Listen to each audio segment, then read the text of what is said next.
Alors, d'abord, j'aimerais juste revenir à tout à l'heure, que j'avais pas pu compléter. Nous aussi, on est pour rendre l'EDF 100% public. Hein, ça, c'est dans les 144 propositions. Et on est aussi favorable, alors ça, ce n'est pas dans les propositions, mais on y a pensé, à la recherche sur le thorium, qui est un nucléaire dit vert.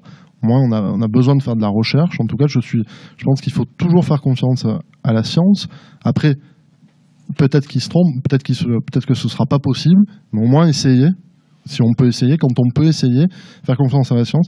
D'ailleurs, ce que disait monsieur, c'est une question un peu philosophique, parce que nous parlait c'est vrai, des compagnies low cost. Alors, je vais pas les nommer, elles sont souvent européennes, il y a EasyJet, Volotea, Ryanair, etc.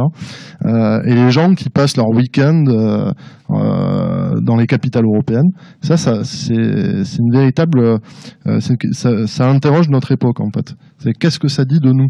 C'est cette volonté de tout le temps bouger, d'aller toujours plus loin.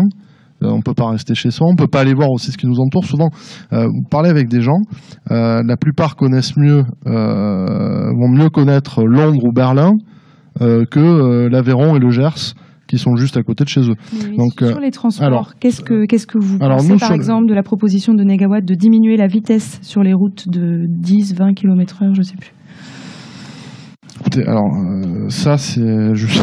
Bon, mais écoute, je lirai avec attention le manifeste de Negawatt pour me faire une idée plus tranchée. A priori, moi je dirais que la vitesse, en tout cas sur autoroute, me paraît la bonne en termes de sécurité. Mais si ça peut vraiment aider, pourquoi pas? On est ouvert aussi à ce genre d'hypothèse. On n'y est pas fermé par principe. Et le fait de fermer les centres-villes, par exemple, aux voitures? Alors ça, par contre, c'est quelque chose qui est... Alors, on l'a vu à Paris.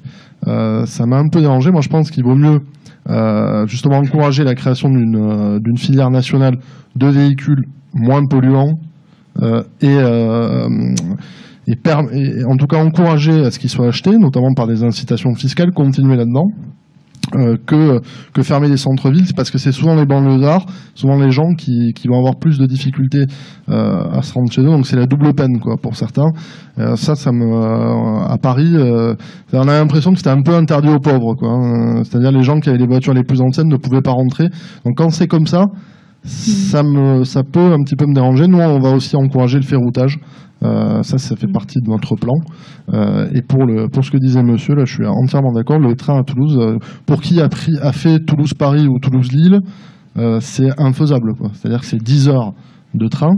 Ça a été décidé à l'époque d'ailleurs par un type des Républicains qui s'appelle Marc Sancy, qui a isolé Toulouse pour favoriser Rodez, et ce qui a fait qu'on n'a pas de TGV à Toulouse. Donc ça, c'est une vraie question. Anne Stambach, sur les transports, la France insoumise a des propositions